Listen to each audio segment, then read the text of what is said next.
Alright, so I played a ton of games on the PTS this weekend. I messed around with a lot of the characters who received the projectile speed buffs. The only ones I didn't play were Makoa, because I don't really play tanks, Maldamba, and Cassie.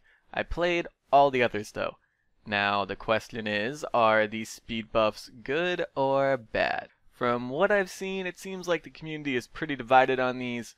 Some think they're bad for the game, some think they're good. The ones that think they are good say they're gonna make these characters more viable, or they're just excited to see their favorites get buffed, and the ones that think they're bad are worried that these buffs are gonna promote playing these characters differently than they're meant to be played.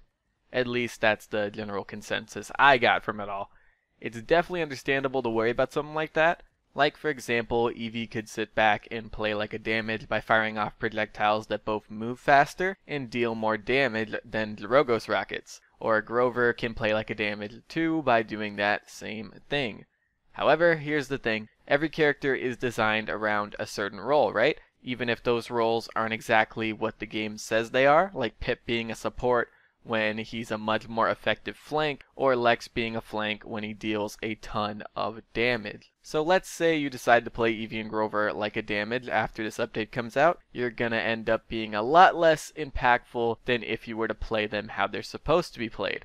It's like when people play Cirrus like a stealth assassin. Yeah, you may get a kill or two on some people you caught off guard, but who's gonna keep your team alive while you're doing this? If you sit back with Eevee spamming off damage, who's flanking? If you're sitting in the back spamming damage with Grover, how are you healing your team when your heal is close range? You see what I mean? By playing characters differently than how they're designed to be played, you're losing a lot of their value.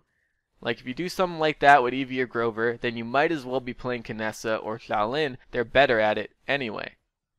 So while I don't think it's wrong to worry about characters becoming something that's not what they're meant to be, I really doubt it's gonna happen. So I don't think these buffs are gonna end up hurting the game.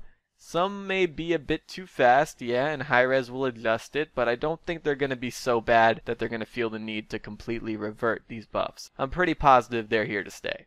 Now, why did these buffs even come into play anyway? This leads me to another thing I want to talk about that can end up being bad for the game in the long run. A lot of people have made the point that these buffs were for console because these projectiles don't work well with the aim assist that they have. So making them faster makes it easier to aim, and they most definitely do. For those of you that saw my Eevee highlights video, I triple tap a Maeve of all characters with ease. You know Maeve, the one that's always jumping through the air, the tiny little kitten character? Yeah, that character. There's no way I could have pulled that off with the old Eevee, even if the Maeve wasn't too far away from me. There's absolutely no doubt that when a game like this is on both PC and console, it needs to be balanced separately. That didn't happen here. Maybe it's because they didn't want something to be so different in between the two versions, or maybe they thought it would improve the viability of these characters on PC as well. Who knows? I'm not going to get on their case about it this time because I do think that these buffs will end up being for the better in the long run. But in the future, I do think that they need to keep in mind that PC and console are very different when it comes to aiming, and they need to be balanced accordingly. Characters like Eevee, Maeve, and Acrobatics Pip are probably pretty hard to hit on console with a controller. So let's say they were to do something like make their hitboxes a bit bigger to help with that, but they do it for PC as well. That would suck for PC players. It's just an example though. I don't think they're ever going to do something like that. I like to put faith in Hi-Rez even though at times they slightly disappoint me.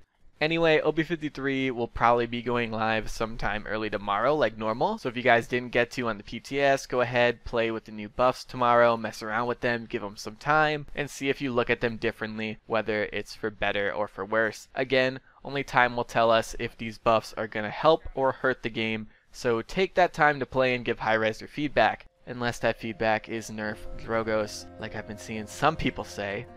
Kidding, 5% kidding. Anyway guys, I want to thank you all for watching. I very much appreciate it. I'm going to see you guys later. Bye!